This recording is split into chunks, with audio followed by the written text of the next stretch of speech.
نحمده ونصلي على رسوله الكريم اما بعد فاعوذ باللہ من الشیطان الرجیم بسم اللہ الرحمن الرحیم۔ آج 14 اگست کے حوالے سے میں آپ حضرات کے سامنے کچھ معروضات اور آپ بیتی پیش کرنا چاہتا ہوں۔ 14 اگست 1947 میں ہندوستان سے ہجرت کر کے پاکستان آنے والے مسلمان مردوں، عورتوں اور بچوں پر ظلم و ستم کے پہاڑ توڑے گئے۔ یہ دردناک کہانیاں اخبارات، جرائد کے علاوہ کتابوں میں بھی محفوظ ہیں۔ ان میں سے چند ایک قارئین کی خدمت میں پیش کرنے لگا ہوں۔ قیام پاکستان کے اعلان کے فوراً بعد شمالی ہندوستان کے طول و عرض میں ہندو مسلم فسادات پھوٹ پڑے۔ انسانی اور اخلاقی قدریں محض قصہ ماضی بن کر رہ گئی۔ سالہ سال سے اکٹھے رہنے والے ایک دوسرے کے خون کے پیاسے ہو گئے۔ ان حالات میں میرے والد نے گاؤں کے دوسرے لوگوں سے مشورے کے بعد پاکستان کی طرف ہجرت کا فیصلہ کیا، لیکن ہندو اور سکھوں کو یہ بات بھی گوارا نہ تھی۔ آئین ہماری روانگی کے وقت آس پاس کے گاؤں سے مسلح جتھے وہاں پہنچ گئے اور چشم زدن میں تمام مردوں کو تہہ تیگ کر دیا۔ نوجوان لڑکیوں کو ان کی ماں کے سامنے اجتماعی حوض کا نشانہ بنایا گیا۔ آج بھی جب میں ان دلخراش منظر کو چشم تصور سے دیکھتی ہوں تو یقین نہیں آتا کہ ابن آدم ذلت کی ان گہرائیوں تک بھی جا سکتا ہے۔ میرے معصوم بھائی باقی بچوں کی طرح ڈرا سا کھڑا تھا جب اس نے چند حیوانوں کو میری طرف بڑھتے ہوئے دیکھا جن پر میری منت سماجت کا کوئی اثر نہیں ہو رہا تھا، تو بھاگ کر میرے سامنے آ گیا اور مجھے اپنی پناہ میں لے لیا۔ تبھی ایک منحنی سے ہندو نے اپنی کلہاڑی کا زوردار وار اس معصوم کی گردن پر کیا، جس سے اس کا سر تن سے جدا ہو کر دور جا پڑا۔ اس پر اس ظالم نے شیطانی ہنسی ہنستے ہوئے کہا کہ اگر مجھے معلوم ہوتا کہ تمہاری گردن اتنی کمزور تو اپنی کلہاڑی تمہارے گندے خون سے ناپاک نہ کرتا۔ اب مجھے اپنی کلہاڑی گنگا جل سے دھو کر پاک کرنی پڑے گی۔ یہ کہہ کر وہ بھی شیطانی کھیل میں شامل ہو گیا۔ ایسا کچھ ہونے کے باوجود زمین پھٹی نہ آسمان ٹوٹ کر گرا۔ تمام بوڑھی عورتوں کو قتل کرنے کے بعد سب لڑکیوں کو وہ ایک حویلی میں لے گئے اور سب قطار بنا کر کھڑے ہو گئے اور باری باری اپنی اشرف المخلوقات ہونے کا ثبوت فراہم کرتے گئے۔ نئے آنے والے قطار کے آخر میں اپنی باری کے انتظار میں کھڑے ہو جاتے۔ اس عمل میں زندہ بچ جانے والی چند خوش نصیب یا بد نصیبوں میں بھی شامل تھی۔ اس کے بعد میں ایک کے ہاتھوں سے دوسرے تک پہنچتی رہی۔ آخر سوہن سنگھ نے مجھے اپنے گھر ڈال لیا اور شادی بھی کر لی۔ 7 سال بعد سوہن سنگھ سورگواش ہو گیا تو اس کے چھوٹے بھائی منہدر نے مجھ سے شادی کر لی۔ بحوالہ 1947 کے مظالم کی کہانی، خود مظلوموں کی زبانی، حکیم محمد طارق محمود مجذوبی چغتائی۔ اب میرے اپنے سابق ضلع ہوشیار پور کی ایک کہانی بھی سن لیجیے۔ ہوشیار پور کی وہ رات بے حد طویل تھی۔ چوک سراجاں پر حملے کی دوسری رات حملہ واروں کی تعداد میں اضافہ ہو رہا تھا۔ پہلے روز 50 نوجوان شہید ہوئے، دوسرے روز 60۔ شام ہونے سے پہلے 2-4 ایسے دلدوز واقعات ہوئے کہ مسلمانوں کی عزیمت اور جوش میں زبردست اضافہ ہوا۔ بزرگ اور نوعمر بھی میدان میں اترنے لگے۔ عصر کے وقت سب سے دست بدست لڑائی ہو رہی تھی۔ ایک مسلمان نوجوان گرا، خون کے فوارے نکل رہے تھے۔ اس نوجوان کا گھر لڑائی کے میدان کے بالکل سامنے تھا۔ گھر کا ایک چھوٹا بچہ یہ منظر دیکھ رہا تھا۔ خواتین کو ہوش نہ رہا۔ بچہ ابا ابا کہتے ہوئے دروازے سے نکل کر ہندو اور سکھوں کی طرف بھاگا۔ سکھوں نے بچے کو پکڑ لیا اور چلا چلا کر اعلان کیا کہ دیکھو ہم آج اس مسئلے کے بچے کے ساتھ کیا کرتے ہیں۔ مسلمان دم بخود تھے کہ یہ بچہ وہاں کیسے پہنچ گیا۔ سکھوں نے بچے کو اوپر اچھالا اور نیچے نیزے پر اسے لے لیا۔ بچے کی چیخ اس قدر دلدوز تھی کہ آسمان تک لرز اٹھا۔ اس نے تڑپ تڑپ کر وہیں جان دے دی۔ بحوالہ اردو ڈائجسٹ 2016۔ ایک کانوائی کے ساتھ ہجرت کر کے پاکستان آنے والے ایک نوجوان نے دوران راہ جو کچھ دیکھا وہ اس طرح بیان کرتا ہے۔ راستے میں اکا دکا مسلمان عورتیں ملتی گئیں، انہیں بھی ساتھ لیتے آئے۔ سکھوں اور ہندو نے اپنی درندگی کا جی بھر کر مظاہرہ کیا تھا۔ ہوشیار پوری سے نکلتے وقت ایک عورت زخمی حالت میں پڑی ملی۔ والد صاحب نے اٹھانا یا تو اس کی ٹانگیں اور سینہ کٹے ہوئے تھے۔ ایک مشہور خاندان کے نوجوان خاتون تھی، ابا جی کو معلوم ہوا تو ضبط نہ کر سکے۔ اس خاتون نے صرف اتنا کہا کہ آپ جائیں چاچا جی، غم نہ کریں، اتنا سب کچھ ہو جانے پر پاکستان تو بن گیا۔ مجھے خوشی ہے میں امت کے کسی کام تو آئی۔ نہر عبور کر کے ہم سب شدت تاثر سے کانپ رہے تھے کہ ایک طرف سے کارخانے کی آواز آئی۔ ایک بزرگ ڈاکٹر نصیر الدین آگے بڑھے، انہوں نے پوچھا کون ہے؟ نسوانی آواز آئی، وہ فوراً لپ کے۔ ایک خاتون خون میں لت پت پڑی تھی، پانی پلا کر مرہم پٹی کرنے کی کوشش کی مگر کچھ فائدہ نہ ہوا۔ اس خاتون نے مرتے وقت صرف اتنا کہا، شام 84 کی جنگ میں میرے والد اور 7 بھائی، چاچا اور ان کے 4 لڑکے شہید ہو گئے۔ 3 بہنیں لڑتے لڑتے اپنی عزت بچاتے ہوئے نہر میں ڈوب گئیں۔ والدہ کو انہوں نے قتل کر دیا، میں چھپ گئی، انہوں نے مجھے ڈھونڈ نکالا۔ ڈھونڈ کر جب قریب آئے تو میں نے چھرے اور ٹوکے سے 2 کو زخمی کر دیا۔ انہوں نے جلا کر میرا یہ حشر کیا ہے۔ آخری سانس لینے سے پہلے اس مظلوم خاتون نے کہا، پاکستان کو میرا سلام پہنچا دیجیے۔ جلندھر کے مسلمانوں نے جس بے جگری، درد مندی اور زبردست قربانی سے تحریک پاکستان کے لیے کام کیا، وہ تاریخ پاکستان کا روشن باب ہے۔ انہوں نے پاکستان کے اسلامی تشخص کو برقرار رکھنے کے لیے تحریک پاکستان کو تاریخی قربانیوں سے ہمکنار کیا۔ جلندھر کیمپ کے واقعات بڑے دلدوز تھے۔ مجھے یاد ہے ایک خاتون آخری دموں پر تھی، اس سے معلوم ہوا کہ ہم لوگ کانوائی پر پاکستان جا رہے تھے تو اس نے بابا جی کو بلا کر کہا، یہ میرے زیورات ہیں، خاندان کے سارے مرد شہید ہو چکے، ان زیورات کو قائد اعظم تک پہنچا دے، شاید پاکستان کے کام آ جائیں۔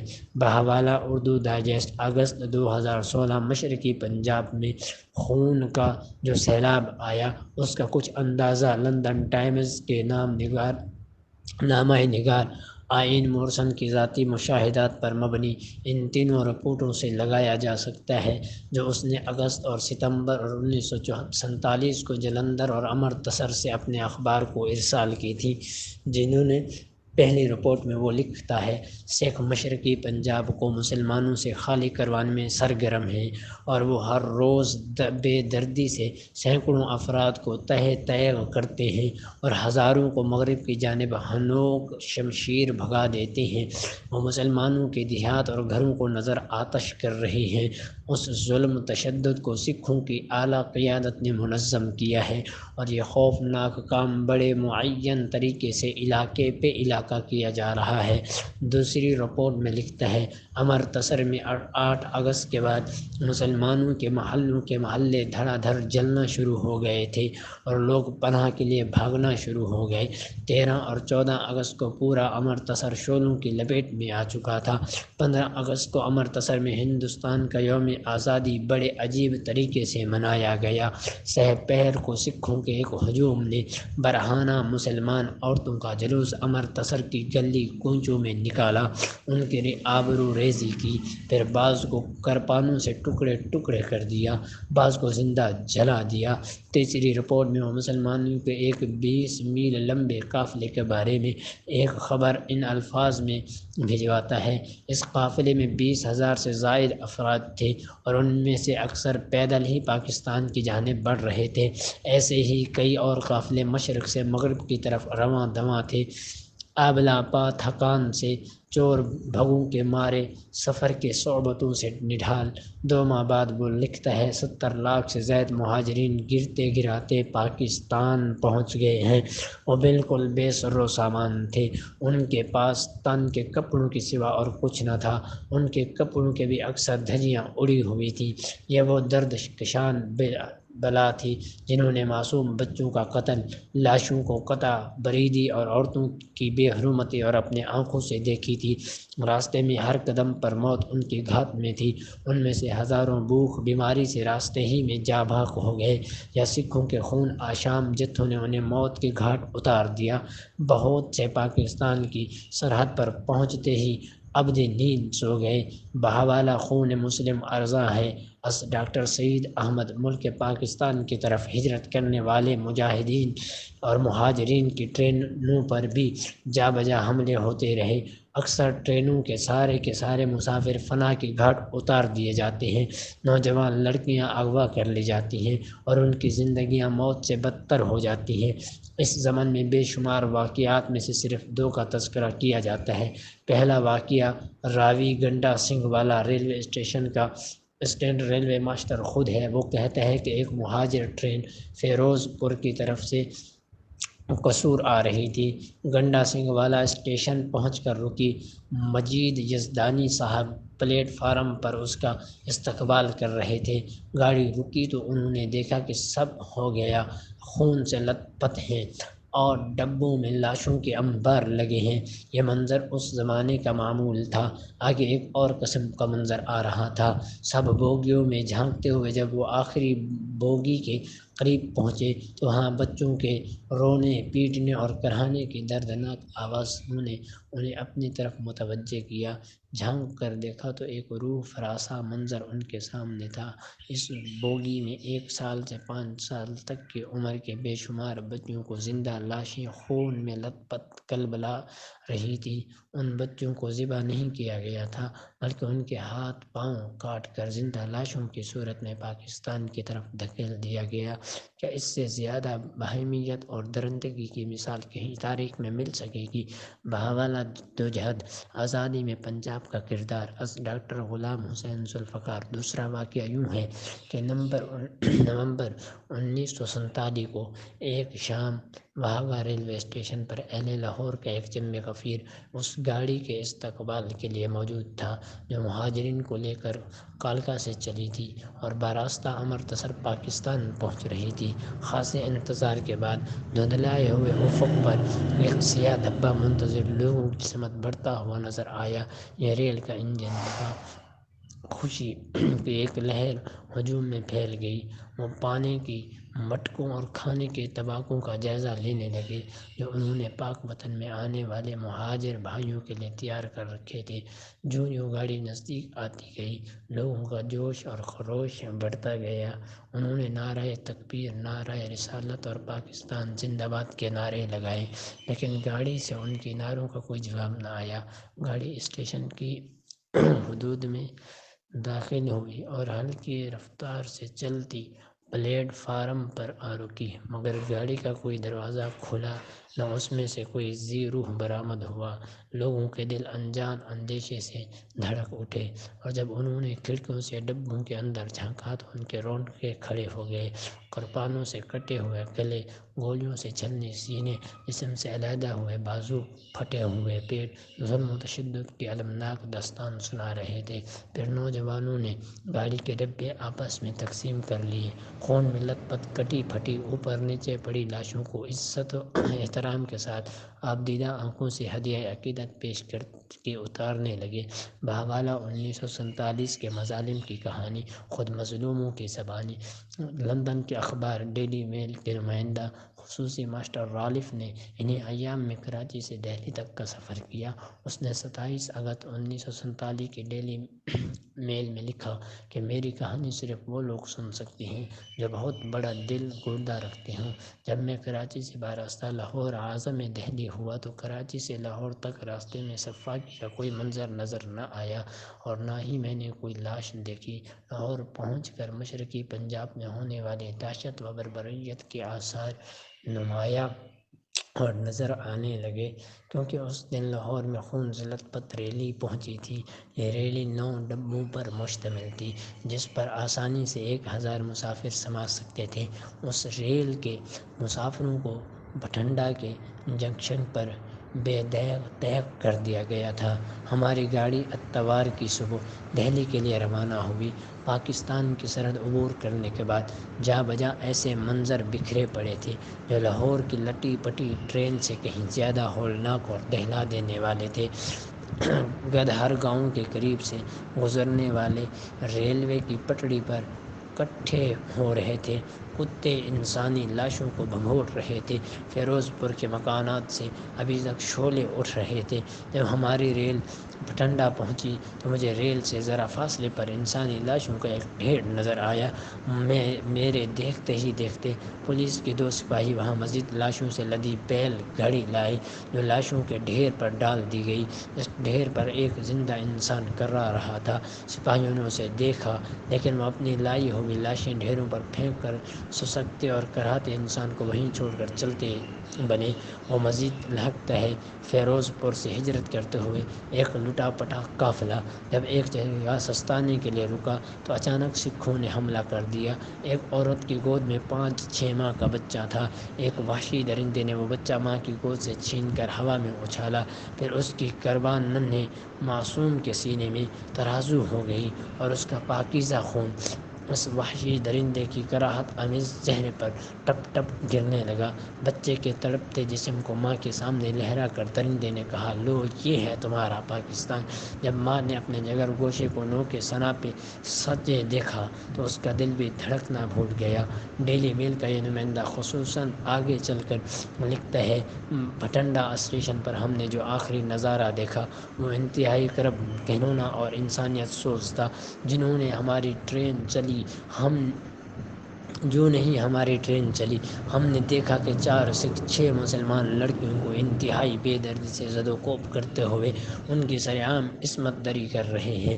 2 لڑکیوں کو تو انہوں نے ہماری آنکھوں کے سامنے ذبح بھی کر ڈالا۔ بہوالا خون مسلم آرازاں ہے۔ از ڈاکٹر سعید احمد ملک امرتسر کی صورتحال بھی باقی جگہوں سے کچھ مختلف نہ تھی۔ ہر طرف قتل و غارت، آتش زنی، لوٹ مار کا بازار گرم تھا۔ 15 اگست کی صبح 9 بجے کے قریب تقریباً 500 بلوائیوں نے ہندو، سکھ پولیس اور فوج کے ساتھ مل کر کوچا راگیزاں پر حملہ کر دیا اور اس کے تمام مسلمان باسیوں کو تہہ تیگ کر دیا۔ دوسرے دن جب ایک مجسٹریٹ کے ساتھ اس محلے کا معائنہ کیا گیا تو گلی کوچوں میں لاشوں کے سوا کچھ نہ تھا۔ مکانوں کے اندر جھانکا تو وہ بھی لاشوں سے اٹے پڑے تھے۔ ایک مسجد کے اندر نظر ڈالی تو وہاں بھی متعدد لاشیں نظر آئیں، مگر وہ سب نوجوان لڑکیوں کی لاشیں تھیں۔ امت مسلمہ کے ناموس کی 46 برہنہ لاشیں ان کے گلے کٹے ہوئے تھے۔ ان کی حالت بتا رہی تھی کہ ذبح کرنے سے پہلے ان کی عصمت دری کی گئی ہے۔ دیہات سے آنے والے لوگوں نے بتایا کہ کیپور تھلہ اور پٹیالہ کی ریاستی فوجی موٹر گاڑیاں لے کر آتے اور ہمارے نوجوان لڑکیوں کو زبردستی اٹھا کر لے جاتے۔ کچھ عورتیں جان بچا کر دروازہ مہان سنگھ سے شریف پورہ کی طرف آ رہی تھیں۔ انہوں نے بلوائیوں اور ہندو سکھوں فوجیوں نے دن دہاڑے سڑک پر سے اٹھا لیا۔ کوئی نہیں جانتا کہ امت مسلمہ کی ان بیٹیوں کا کیا بنا۔ اسی طرح 3 ستمبر 1947 تک دہلی کے نواحی دیہات میں بھی فسادات شروع ہو چکے تھے اور جلد ہی دہلی شہر بھی ان کی لپیٹ میں آ گیا، یعنی اب دہلی میں بھی مسلمانوں کا قتل عام شروع ہو چکا تھا۔ گلی گلی، محلے محلے مسلمانوں کی لاشیں بکھری ہوئی نظر آتی۔ 5 ستمبر کو کرول باغ میں امتحانی ہال کے باہر ان تمام مسلمان بچوں کو قتل کر دیا گیا جو میٹرک کا امتحان دینے آئے تھے۔ ہر طرف مسلمان قتل کیے جا رہے تھے، سامان لوٹا جا رہا تھا، مکان جلائے جا رہے تھے۔ سبز منڈی کے علاقے میں ولبھا بھائی پٹیل کے اشارے پر گورکھا فوج نے 3000 مسلمانوں کو موت کے گھاٹ اتار دیا۔ ایک عینی شاہد نے بتایا کہ 9 ستمبر تک دہلی کے واٹر ورکس اور فیروز شاہ کوٹلہ کے درمیان کم از کم 10,000 لاشوں کا ڈھیر لگ چکا تھا جو ٹرکوں میں بھر بھر کر وہاں لائی گئی تھی۔ شام کو 7 بجے ان تمام لاشوں کو پیٹرول ڈال کر جلایا گیا۔ اس جلتے ہوئے انسانی جسموں کی الا کی روشنی دور تک دیکھی جا سکتی تھی۔ 4 اور 14 ستمبر کے درمیان 20 سے 25,000 تک مسلمان مارے جا چکے تھے۔ ایک مسلمان جو جان بچا کر پاکستان پہنچنے میں کامیاب ہو گیا، وہ اپنا چشم دید واقعہ بیان کرتے ہوئے کہتا ہے، ایک جگہ اس نے دیکھا کہ ہندو بلوائی ایک ڈھیر کے گرد خوشی سے ناچ رہے تھے۔ کیا ہم سوچ سکتے ہیں وہ ناچ رہے تھے خوشی کے ساتھ لاشوں کو، اور اس پاکستان پہنچنے میں کامیاب ہو گیا۔ اور وہ اپنا جشن دید کا واقعہ بیان کرتے ہوئے کہتا ہے کہ ایک جگہ اس نے دیکھا کہ ہندو بلوائی ایک ڈھیر کی گرد خوشی سے ناچ رہے تھے۔ کیا ہم سوچ سکتے ہیں کہ یہ ڈھیر کس چیز کا تھا؟ یہ مسلمان عورتوں کے جسموں کے کاٹے ہوئے پستانوں کا ڈھیر تھا، اور یہ اس پر ناچ رہے تھے۔ پاکستان اتنی قربانیوں کے بعد ملا۔ پاکستان کوئی ایسا نہیں بن گیا کہ جی کسی نے رات کو خواب دیکھا ہو صبح کو پاکستان بن گیا۔ پاکستان ان قربانیوں کے بعد ملا، لیکن آج ہم ان کی قدر کرنی چاہیے، اور آج کے دن ان شہداء اور ان قربانیاں دینے والوں کے لیے ایصال ثواب کر کے ان کے درجات کی بلندی کے لیے ہمیں دعا کرنی چاہیے۔ اللہ میرا اور آپ سب کا حامی و ناصر ہو۔ وما علینا الا البلاغ۔